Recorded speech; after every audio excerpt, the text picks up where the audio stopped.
अरे बाप रे, आज तो कितनी ज्यादा ठंड है। सोचा था जल्दी से काम पर पहुंच जाऊंगा, इस चक्कर में घर से कुछ खाकर भी नहीं आया। लेकिन अब यहाँ तो आसपास कुछ खाने को भी नजर नहीं आ रहा। अरे हाँ, वो पास में एक टपरी है, वहाँ जाकर देखता हूँ। ये सोचकर वो जल्दी से उस टपरी की ओर गया।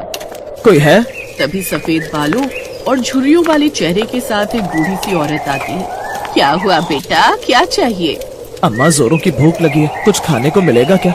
हाँ बेटा, इस बूढ़ी अम्मा के ढाबे पर मक्के की रोटी और सरसों का साग है, वो भी लाल मिर्च और सरसों के दाने का तड़का मारकर। नहीं नहीं, वो सब मैं नहीं खाता। कुछ और नहीं है क्या? नहीं बेटा, इस बुढ़िया के ढाबे पर तो ठंड के मौसम में यही मिलता है, एक बार खाकर तो देखो। ओफो, अब और कोई चारा भी तो नहीं है। ठीक है, लगा दो, लेकिन हाँ, एक रोटी देना, थोड़ी तो भूख शांत होगी। उस आदमी ने जैसे तैसे वो मक्के की रोटी खाई और थोड़े से पैसे देकर वहाँ से चला गया।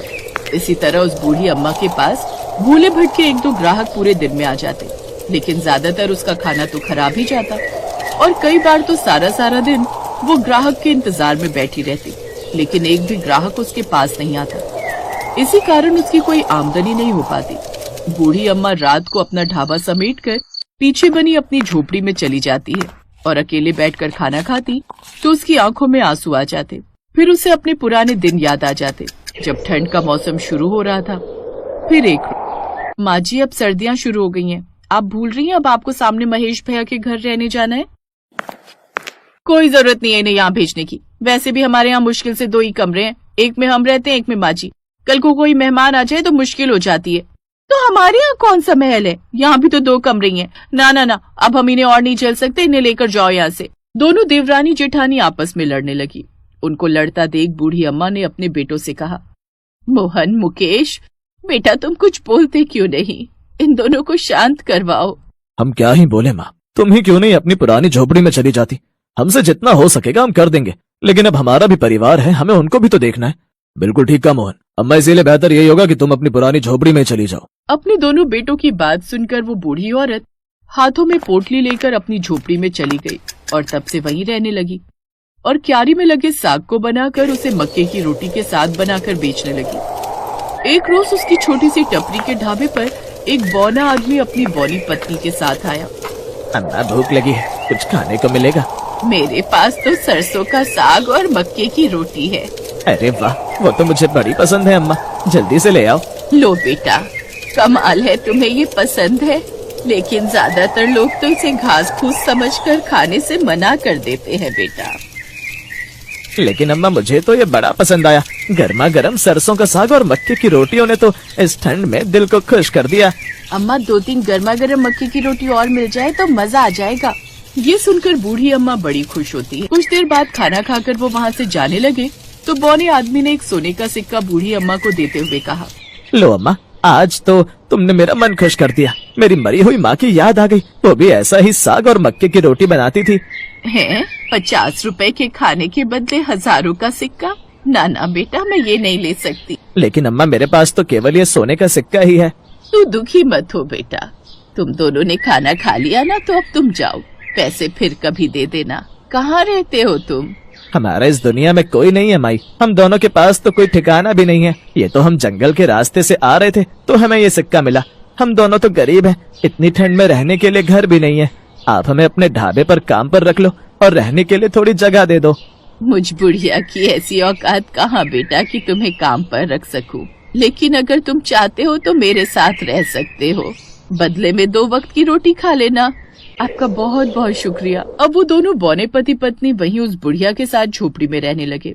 अगले दिन वो दोनों बूढ़ी अम्मा से पहले ही सोकर जाग जाते हैं और साग तोड़ने से लेकर घर का सारा काम वो सब कर लेते हैं। बौनी बहू बहुत ही अच्छा सरसों का साग और बौना मक्के का आटा लगाकर तैयार कर देता है। कुछ देर बाद, लो अम्मा, गर्मा गर्म चाय। अरे वाह, आज कितने महीनों बाद किसी के हाथ की चाय पी रही हूँ। ला जल्दी ला, फिर खाना भी बनाकर तैयार करना है। उसकी चिंता ना करो अम्मा, ई और हम मिलकर सरसों का साग और मक्के का रोटी बना दिए हैं। अरे वाह, तुम दोनों तो बड़े ही समझदार और मेहनती हो। लेकिन क्या हुआ अम्मा? हमारे यहाँ कौन ही मक्के की रोटी और सरसों का साग खाएगा?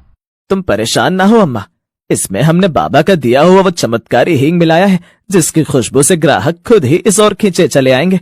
और एक बार जिसने साग और मक्के की रोटी खा ली वो फिर दोबारा यहाँ जरूर आएगा। चमत्कारी ही। हाँ, एक बाबा मिले थे हमें जंगल में, उन्हीं ने दिया है हमें ये। अब देखना कितनी भीड़ होगी यहाँ। काश ऐसा ही हो बेटा। और सच में ऐसा ही हुआ। उस रोज उस बूढ़ी अम्मा के ढाबे पर ग्राहकों की भीड़ लगना शुरू हो गई। एक के बाद एक कई ग्राहक आने लगे। ढाबे पर खाने वालों की लाइन लग जाती है। अब उस बूढ़ी अम्मा के पास खूब सारे पैसे आने लगते हैं। फिर एक रोज, अम्मा, अब जब आपके पास पैसे आ गए हैं तो अब भी ये पुराना फटा कंबल और ये फटे हुए शॉल स्वेटर ओढ़कर क्यों बैठी रहती हो? अब तो अपने लिए नया कंबल ले लो। सही कहा तूने। अब तो मैं अपने साथ साथ तुम दोनों के लिए भी नया कंबल लूंगी और नए कपड़े भी लूंगी। इन सब के साथ साथ वो कुछ समय बाद अच्छी कमाई से अपने ढाबे को भी काफी बड़ा और नया बना लेती है। अब दोनों बौने पति पत्नी बूढ़ी अम्मा की खूब सेवा करते हैं। ये देख बूढ़ी अम्मा बहुत खुश होती है। अब उसका ढाबा बूढ़ी अम्मा का सरसों का साग और मक्की की रोटी के नाम से हर जगह मशहूर हो जाता है।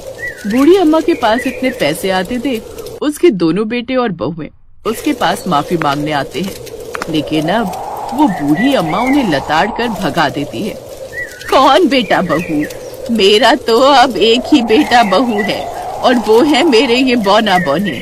अब से यही मेरी सारी जायदाद के वारिस होंगे और तुम दोनों आज के बाद मुझे शक्ल भी मत दिखाना। समझ लेना तुम्हारी माँ हमेशा हमेशा के लिए मर गई। ये सुनकर उसके दोनों बेटे बहू उदास मन से घर लौट जाते हैं। अब बूढ़ी अम्मा खुशी खुशी अपने बौने बेटा बहू के साथ बड़ा सा नया घर बनाकर रहती है।